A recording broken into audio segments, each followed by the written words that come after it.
शिक्षा के संदर्भ में आपसे बात की, तब हमने कहा है कि हमारी कोशिश है कि चुनाव में आम जनता शिक्षा को मुद्दा बनाए, लोग इस तरह से जागृत हो पाए कि हर उम्मीदवार से, कोई दल का हो, किसी पार्टी का हो, सबके सामने शिक्षा के मुद्दा को लोग उठाएं और किसी न किसी रूप में जब मतदान करने जाएं तो बाकी बातों के अलावा उनके मन में शिक्षा भी हो। अब चुनाव का वक्त है, हम उसी कड़ी को आगे बढ़ाते हुए चुनाव के पहले, इलेक्शन कमीशन की घोषणा के पहले एक बार फिर से हम बिहार की जनता की याद को ताजा करना चाहते हैं शिक्षा सुधार के मामलों को लेकर। और इसीलिए हमारी पार्टी ने, कल हमारी बैठक थी, जिला अध्यक्ष साथियों के साथ विमर्श था और उसमें हमने तय किया है कि 5 सितंबर जो शिक्षक दिवस का दिन है और संयोग से उस दिन अमर शहीद जगदेव बाबू की शहादत का भी दिवस है और भारत के पूर्व राष्ट्रपति महान शिक्षाविद सर्वपल्ली राधाकृष्णन साहब का भी जन्म दिवस है। तो 5 सितंबर से हम शुरू करते हुए 11 सितंबर तक शिक्षा सुधार सप्ताह मनाने जा रहे हैं। हमारी पार्टी का फैसला है 5 सितंबर से लेकर 11 सितंबर तक शिक्षा सुधार सप्ताह। और इस बार के इस कार्यक्रम के थीम के रूप में पहले हमने शिक्षा सुधार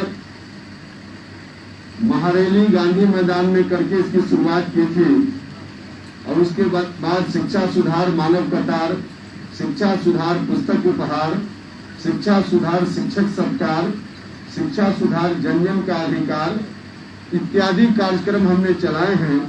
उसी कड़ी को आगे बढ़ाते हुए इस बार के कार्यक्रम का थीम है शिक्षा सुधार बनाए बटन दबाने का पहला आधार।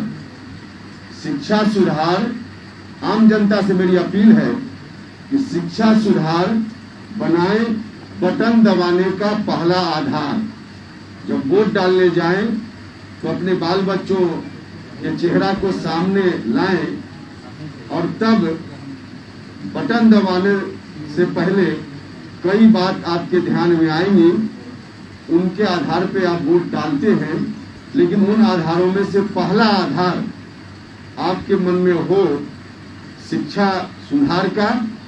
और इस बात को ध्यान में रखते हुए आप बटन दबाएंगे तो आगे आने वाली सरकार निश्चित रूप से ऐसी बनेगी जो शिक्षा सुधार पर विशेष रूप से ध्यान देगी।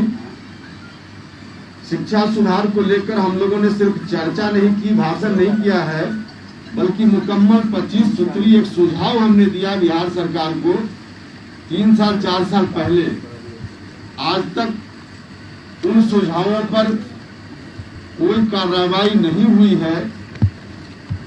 हम मानते हैं कि जब तक उन सुझावों को सरकार अब की हो या बाद की हो नहीं कार्रवाई करेगी सकारात्मक रूप में, तब तक शिक्षा में सुधार संभव नहीं।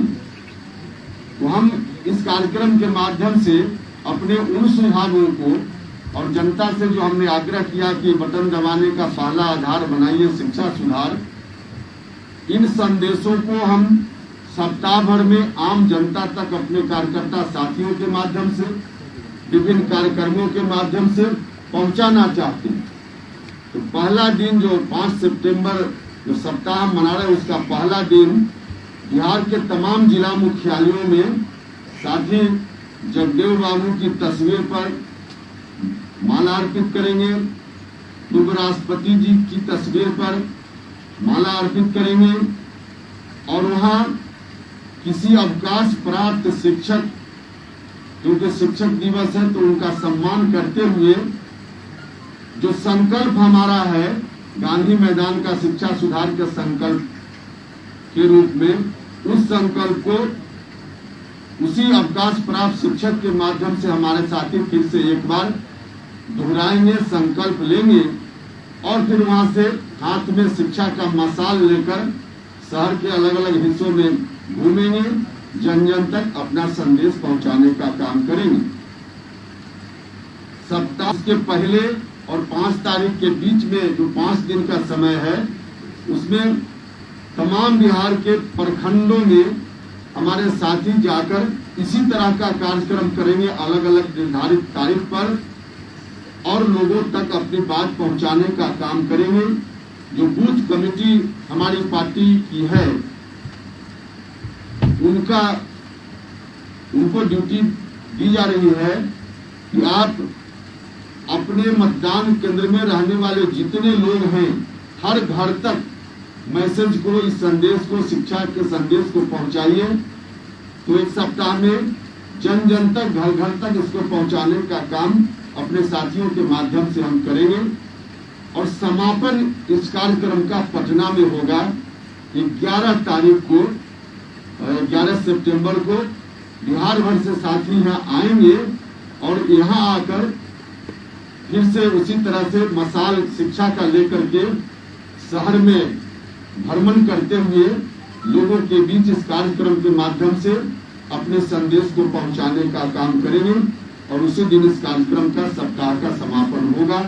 यही के बीच जनता की ओर से यह मुद्दा जबरदस्त तरीके से उठे।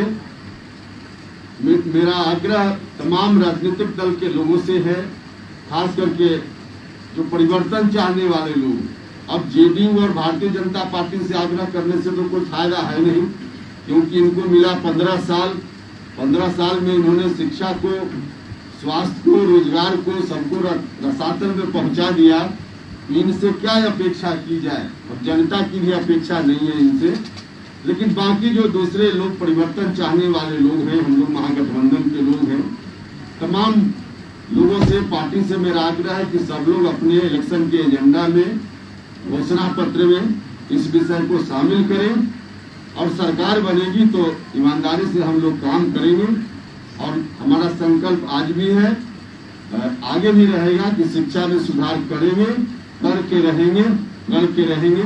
निश्चित रूप से शिक्षा में सुधार होगा, आगे आने वाली सरकार करेगी और बिहार के गरीब बच्चों की तकदीर भी बदलेगी। यही हमारा कि सब लोगों से अभी आपके सामने हमने किसी को छोड़कर नहीं कहा, हमने जेडीयू और भाजपा को कहना मुनासिब नहीं समझा, क्योंकि सत्ता में 15 साल उनको रहने का मौका मिला तो उन्होंने तो और बर्बाद कर दिया। तो बाकी सब दल को हम कह रहे हैं, अब इसके लिए तो बाद में भी बात की जा सकती है। कुशवाहा जी, आपने महागठबंधन के तमाम विष पीने की बात कही है, वो विष कौन सी है बताएंगे? देखिए, नहीं बताएंगे अभी आपको, अभी नहीं बताएंगे। हमने आग्रह किया है लालू जी से, क्योंकि राष्ट्रीय जनता दल और महागठबंधन के एक तरह से कहा जाए कि सुप्रीम है, तो उनसे आग्रह किया है कि जनता चाहती है परिवर्तन करना, आशा भरी निगाह से महागठबंधन की ओर देख भी रही है, लेकिन कुछ बात अभी स्पष्ट नहीं है। इसकी स्पष्टता जल्दी हो जाए, इसमें लालू जी स्वयं हस्तक्षेप करें, यह हमने कहा है। अब उनके ऊपर है कि कितनी जल्दी जनता के मन के भ्रम को दूर करते हैं। नहीं, मांझी जी चले गए, देखिए हमारा तो साफ कहना है और लगातार जो बात हम बोलते रहे आज भी बोलेंगे। हमारी कोशिश भी रही है कि एनडीए के खिलाफ जो भी दल बिहार में हैं, सब लोगों को महागठबंधन के दायरे में लाना चाहिए। महागठबंधन का जो तत्काल स्वरूप है, इसके स्वरूप को और बढ़ाने का काम करना चाहिए। दूसरे दल के लोगों को जो नहीं आज महागठबंधन में, उनको भी जोड़ना चाहिए। और ऐसी स्थिति में मांझी जी चले गए, मुझको लगता है कि इसको बहुत इस रूप में अगर हम कहें तो उनके जाने से कुछ नहीं बिगड़ेगा तो गलत हो जाएगा। लालू जी को नहीं, उनको मांझी जी को नहीं जाना चाहिए था, लेकिन हाँ चले गए हैं। अब उनका निर्णय है, उस पर अब हम क्या कहें। अब हम लोग की मेहनत थोड़ी बढ़ जाएगी, जो उनके जाने से नुकसान है उसकी भरपाई और मेहनत करके हम लोग करेंगे। भैया वो भी ऐसी बात, अब आपको पता है हमको पता ही नहीं है, तो कैसे ऐसी बात होगी। लेफ्ट की आने की बात आप कर रहे हैं, लेफ्ट आपकी पार्टी में आ भी गई है, तो क्या इसको लेकर सीट में और मतलब वो बढ़ सकता है क्या सीट शेयरिंग में? तो सीट शेयरिंग में क्या दिक्कत है? सीट 2 सीट किसी को कम ही मिले। देखिए हमारा मकसद सीट का नहीं है, हमारा मकसद है कि कैसे एनडीए से छुटकारा मिले। यह मामला नहीं है कि कम्युनिस्ट पार्टी आ जाए, कौन पार्टी आ जाए, हम तो चाहते हैं कि दायरा बढ़े। ऑनलाइन लेकर कोई तैयारी आपकी नहीं है, कोई वर्चुअल जरिए तैयारी नहीं है, सभी पार्टी वर्चुअल जरिए तैयारी कर रही है, लेकिन आपके महागठबंधन से कोई ऐसा चीज नजर नहीं आ रहा। नहीं, ऐसा नहीं है। महागठबंधन की ओर से एनडीए में भी, एनडीए ने कोई वर्चुअल का नहीं किया है, अलग अलग पार्टियों ने किया है, तो अलग अलग पार्टी के लोग यहाँ भी कर रहे हैं। यहाँ भी महागठबंधन की पार्टी भी अलग अलग अपने हिसाब से अपना काम कर रही है। जरूरत पड़ेगी तो महागठबंधन अपने कलेक्टिव स्वरूप में भी इस कार्यक्रम को करेगा। अब देर हो रही है, इसमें कैसे कोई कहे कि देर नहीं हो रही? देर हो रही है। कब तक मतलब हो जाएगा सीट शेयरिंग की मतलब आपके समझ से? कब तक इसको बैठा? नहीं, हमको लगता है कि जल्दी हो जाएगी। बात नहीं है, हमने क्या लालू जी से कहा है, किस विषय पर हमने कंफ्यूजन दूर करने की बात कही है, यह हम कहाँ बता रहे हैं आपको? नहीं, हम नहीं बताएंगे, यह नहीं बताएंगे। किस विषय पर हमने उनसे आग्रह किया है, यह विषय हम थोड़े आपको बता रहे हैं। हमने कहा है उनसे जरूर। देरी का कुछ कारण, कुछ तो आपको क्या समझ में आ रहा है कि देरी क्यों हो रही है? समन्वय समिति की मांग मिली, इसको लेकर मांझी जी देखिए, समन्वय समिति बड़ा मुद्दा नहीं है, बड़ा मुद्दा है एनडीए को हटाना। यह मुद्दा है, एनडीए को हटाने के लिए जनता के मन में अगर कहीं सवाल है कि देर क्यों, क्या, तो उस सवाल का जवाब हम लोग को मिलकर देना पड़ेगा ना। उसी संदर्भ में हमने कुछ महत्वपूर्ण विषय की चर्चा करते हुए लालू जी से आग्रह किया है।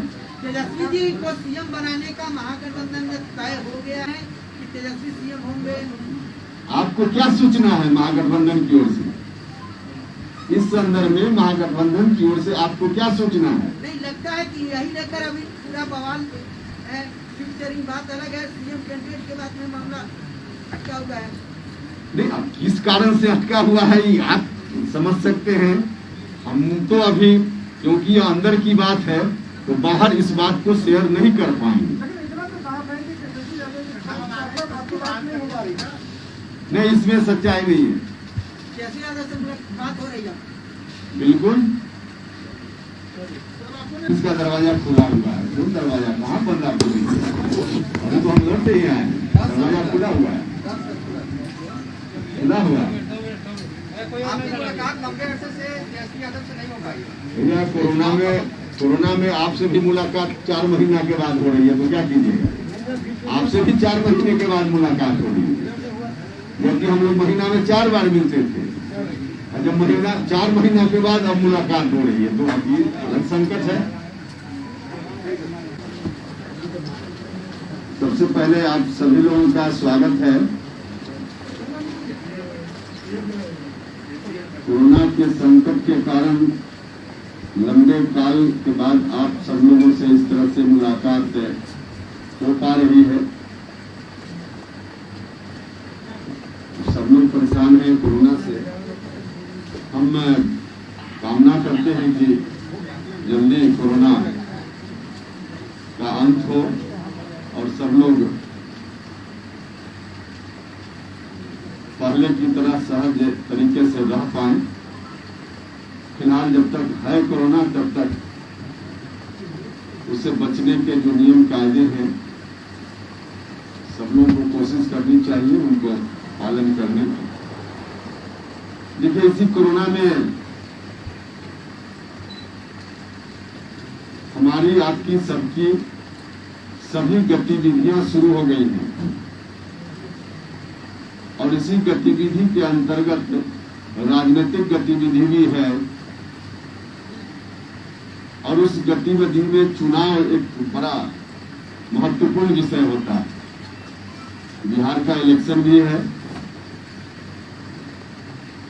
इलेक्शन बिल्कुल दरवाजे पे खड़ा है, क्योंकि इलेक्शन कमीशन ने गाइडलाइन भी जारी कर दिया है कि कोरोना को देखते हुए किस आधार पे चुनाव में हमको आपको सबको भाग लेना है।